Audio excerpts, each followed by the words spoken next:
So, itong helmet na to, ganito siya. Hindi naman. Harap. Hindi naman din. Ay, nak. Ganyan siya. Bye-bye. Bye-bye!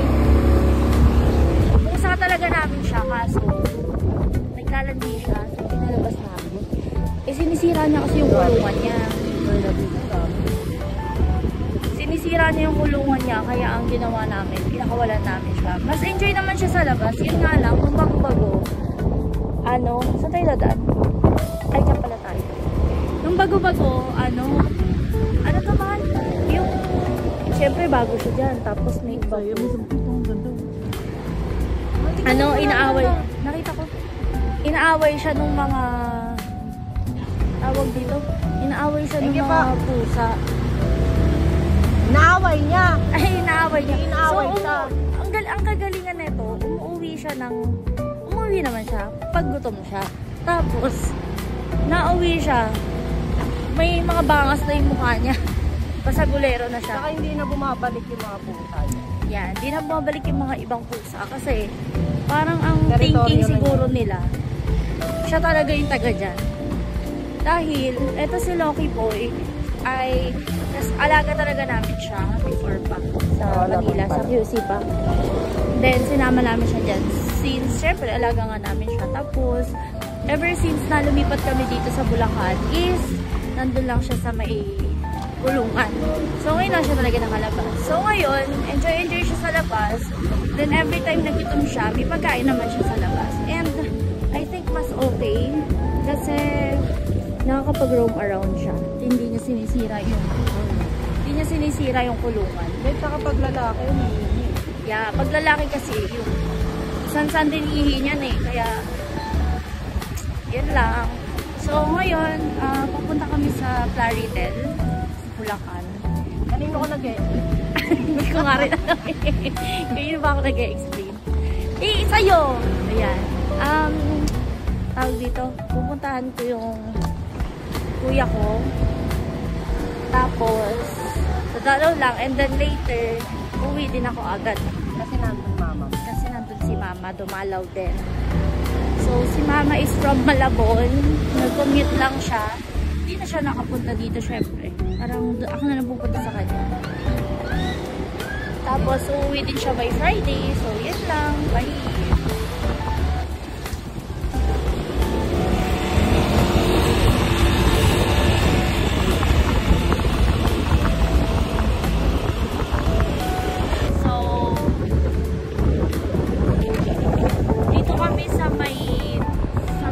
Bypass dadaan. Plaridel bypass. Maganda actually yung daan dito. Nakakatakot lang kasi may puro mga truck. At kapag hindi ka sanay mag-drive, kakabahan ka talaga. Mababangga ka. Mababangga ka. Kaya ayoko ng ibang driver. Kaya sabi ko ayoko ng ibang driver kasi sanay ako sa kanya mag-drive.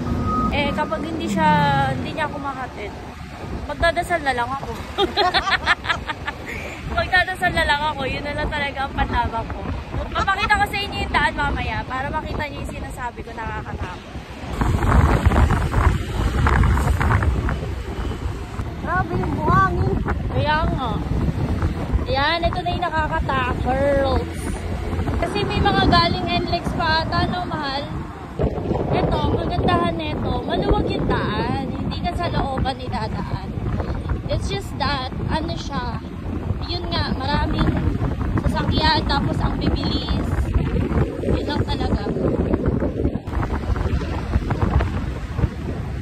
Sarap dyan guys, sa Radya.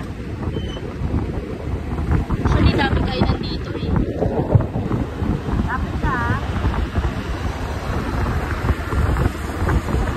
Ako tiwala sa ibang driver kasi.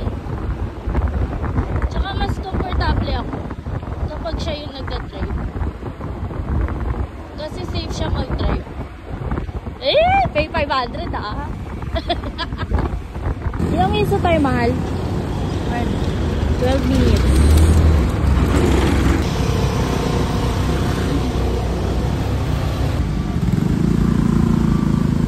Nakakatakot, huwag ka na. Hindi na talaga. Di pa ngunit ang bigat natin dalawa, isip-sip ko pa yung sarili ko dyan. Lapit na kami sa kanila.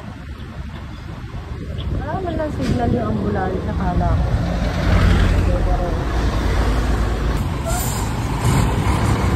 Ay, punyeta ka! Biglang kumalaw yung truck, nakakaloka. Pero yun, malapit na kami. Sana may dali dito kasi bala ko bilang sila mama ng ng grocery. Kasi ngayon lang siya dumalaw dito sa Bulacan. Tapos, para pag pauwi siya, meron silang mga something. Dalawa sila ni Papa. Mura kasi sa dali. Tsaka marami ring masasarap sa dali actually. Kaso kung wala tayong matataan. Or kami na lang ni Kuya talaga. Walter Mart Plaridel. So guys, alam nyo may na-discover kami dito ng shortcut. Na hindi ko alam kung alam nila ko. Hindi, nakwento ko ata kay na Kuya. Oo, pwede daw. Pwede daw, pero yan, mahirap kasi yung daan. So yan siya. Nakakatakot naman. Pure gold ano to? Pure gold. Tapos yung isang daan dito is ano siya. Parang medyo masikip siya. Pero kasi paglabas dun, mataas ba? O wag na kaya dyan? Parang matubig, wag na. Pero yan, may daan dyan, dire-diretso lang. Wait lang, tignan natin kung may daan dito. Ayun, may daan pala dito. Pwede.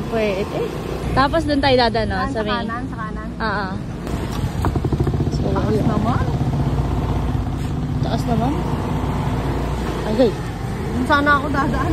Sa gilid, nakakatakot naman. Sa loob ata ng village ba? Village ba yung subdivision? Ano ba pinagkaiba ng village at subdivision?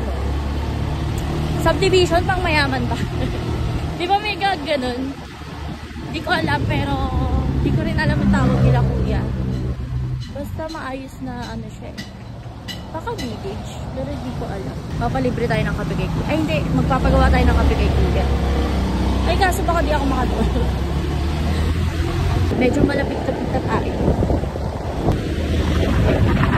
Ang ganda na ito guys. Gusto ko siyang punta ko. Lalo pag gabi, parang may live band pa sila doon eh. We're here now. Uy, naghahanap kami ng dali. Wala akong makita.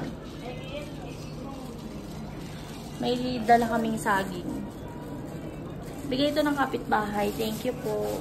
Meron silang puno ng saging. Tapos, kahapon puro green pa to. Pero ngayon puro, puro yellow na. Alis na siya, guys. Naman ng bayad. Ay. Puro na lang kiss.